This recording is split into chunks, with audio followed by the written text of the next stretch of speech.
Paano mag-DIY change oil? Specifically, dito sa CF Moto 450 NK. This will going to be the third time na masaservice change oil itong si 450 NK ko. Unang change oil nito is 500 odo, saka sa sinervice. Next is the break-in period na 1.5 odo, saka sa pa rin sinervice. Sa mga gustong makapanood po ng vlog ko na yun, ito po yung link sa taas. And for the third time, 3,550 na yung odo niya. 2K lang yung interval na sinabi sa akin sa kasa. Pero ngayon, ang alam ko, 3K na ang interval bago mag-change oil ulit. At kung titignan po natin dito, dapat 4-5 pa ako mag-change oil. Pero dahil magkaiba ng langis yung change oil ko kasi sa break-in ko, kaya 2K lang yung sinabi sa akin. Okay lang yun na mas maaga. Na 3,550 pa lang is mag-change oil na ako agad. Wala naman pong kaso yun. Mas okay nga yun, mas maaga. At ganun din naman yung iba na masaselan sa motor at sasakyan nila. Hindi na nila pinapaabot sa nakaset interval odo na sinabi sa kanila. Maaga pa lang, chine-change oil na po nila agad. At sa mga nakapanood na nung break-in period change oil na to sa kasa, sabi ko doon, tatry ko sana sa CLC or kay Carps Online. Kumbaga, yung mga mekaniko naman sa labas. Pero dahil na busy po tayo, DIY muna po tayo ngayon. Next time, baka pagka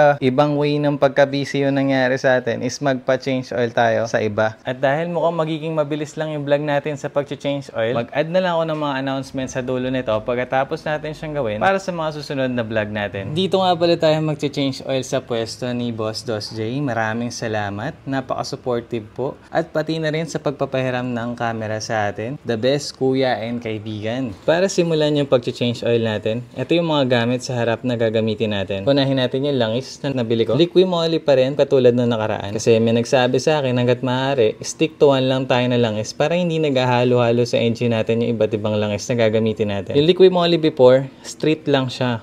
Ngayon, street race na. At doon siguro masusunod na natin yung 3K na interval compare sa ngayon na 2K lang yung naging interval natin from the previous change oil natin sa vlog. Nag-research na ako about sa liqui moly. Saktong-sakto sa akin yung langis na to kasi for bakbakan talaga siya, high RPM. At yun, medyo may price nga lang yung langis na to. Ngayon, sa mga gumagamit naman po nito na followers and subscribers natin dyan. At sa mga bago lang dito sa channel, kamusta po sa inyo yung langis na to? Based on my research, okay na okay talaga to. Next naman po natin is yung oil filter. Binili ko to, nakalagay 450 SR, pero same engine lang naman po si 450 SR at si 450 NK, kaya sukat sila ng oil filter. Ayan po yung number ng oil filter natin. Mas maiksi nga lang this time yung nabili ko. Ang halaga nito ay 275 pesos. At nakalagay na rin po dito kung ilang odo siya bago palitan. Mamaya, pagtabihin natin yung mas mahaba ng onti na oil filter. Dito sa bago at maiksi na oil filter. Based sa na-research ko, pag mas mahaba, okay nga rin na hindi nyo palitan agad. So, sakto lang din na nangyari dun sa unang filter is every 2 change oil. Ang gagawin ko na po kasi this time is every change oil, palit na rin agad ng oil filter. Sa langis naman po natin, ang presyo nga po pala nito ay 765 pesos. Binili ko sila ng tatlo na sabay, nagkaroon tayo ng voucher, naging 2,000 na lang po yung presyo niya. Siyempre, basahan, tapos tape, tapos yung pang sasali natin, yung imbudo natin. Sa mga maselan or medyo baguhan pa na katulad ko, meron nga siyang ganito eh. Next natin is itong torque wrench. Another wrench na walang torque, pangtanggal, allen. Tapos nag-ready na ako ng tatlo dito para doon sa drain plug. Long nose, pwede ring plies, para mamaya doon sa oil cap pag masyadong mahigpit. At doon din ay gagamitin natin ang basahan. Ito po, para sa mga hindi pamilyar, oil filter wrench, universal po. Kasi meron nito, alam ko yung mas mura, yung parang belt lang. And then yung iba naman, nakarely lang sa hand tight kasi yun yung sinabi sa manual. Pero gagamit pa rin po tayo nito, and thank you boss, meron kang mga ganitong tools para sure, no? At lastly, maliit na planggana, pagtatapunan nyo po ng langis. At bukod dyan, dapat meron din tayong karton.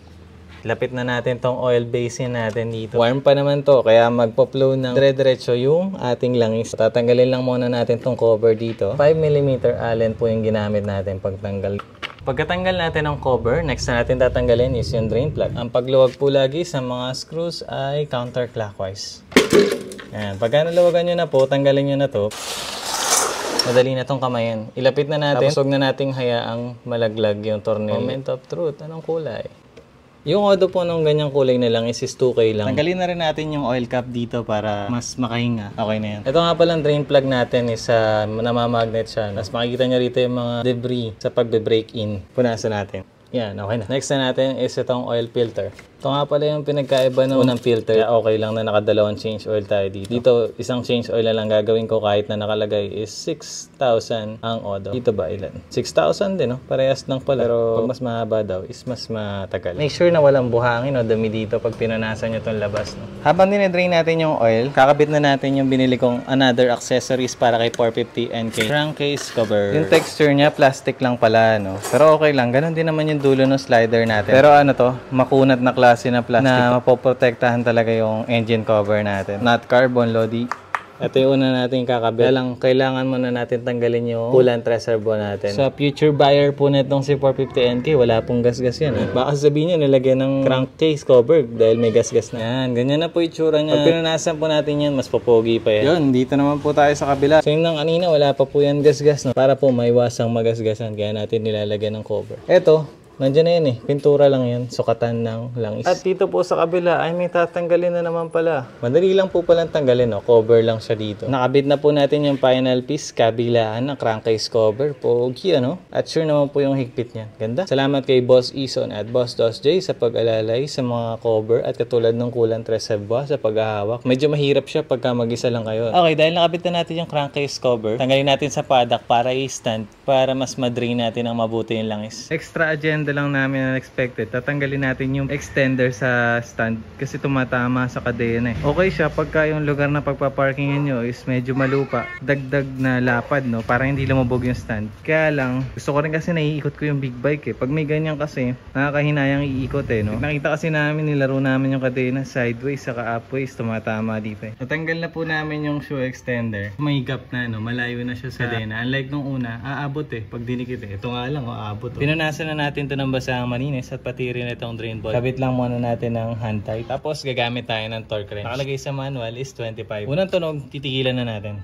Ito po yung huli natin gagamiting langis, no? Para ito yung bawas. Lagyan daw natin to ng kalahati. Iba din nilalagyan pero si boss na-recommend lagyan natin kalahati. Kuha tayo dito sa scoop nito para yung ring hindi ganun kagaspang, madulas pag inikot natin. Hand tight lang muna natin tapos tamayan natin yung torque. Nilagyan po namin ito para di magasgas mamaya. Nakabit na po natin yung drain bolt, tapos yung oil filter. Kabit na lang natin tong cover. Ayan, nakabit na po natin yung cover. Magsasali na po tayo ng langis. Hiluwagan na natin to kanina, no? Nag-drain tayo eh.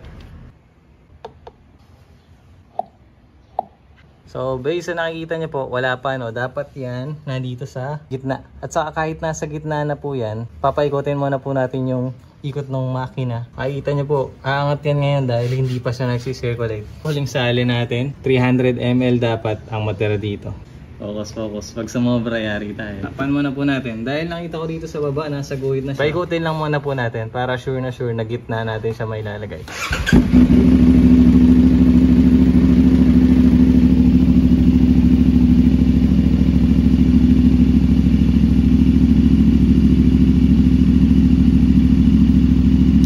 Sa nakikita nyo po, yung langis kanina nandito, bumaba na siya, no? Nag-circulate na siya sa engine. So, totoo nga na kulang pa tayo ng langis. Dapat ganyan pa rin yan pagka umangat siya mamaya.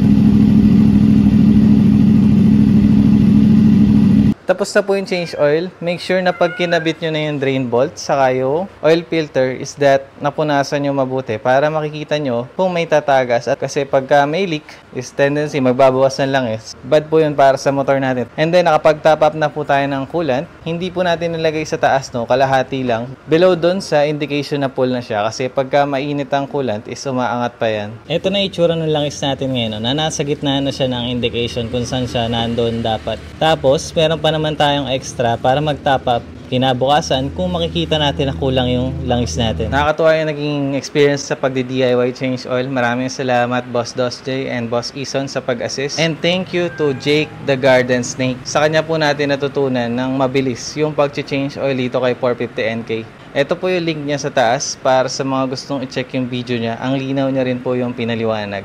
At para sa announcement po natin, susubukan ko po mag every other day vlog na puro ang topic ay kay 450NK tulad ng pag-review at mga parts, accessories, mga riding habits, katulad ng mga ginawa natin lately na fuel consumption, at iba pang bagay sa pagkakaroon ng big bike. And itutuloy na rin po natin na mag-review ng iba pang big bikes. Nakapila at nakalista na po yan sa mga gagawin natin next. Yung review na gagawin ko kay 450NK, itatitle ko po na 2 to 3 months ownership review. Para yung review, mas detailed talaga kung ano yung na-experience ko sa loob ng 2 to 3 months sa paggamit ko ng 450NK. Tapos pag nakaipon tayo uli ng budget, hoping makapag-adventure rides tayo ng mga content. Yung mga long ride talaga. Sana may natutunan kayo sa DIY change oil natin. Comment down below kung ano yung mga napansin nyo at mga nalaman nyo. At yung mga request nyo for the next content na magbablog tayo.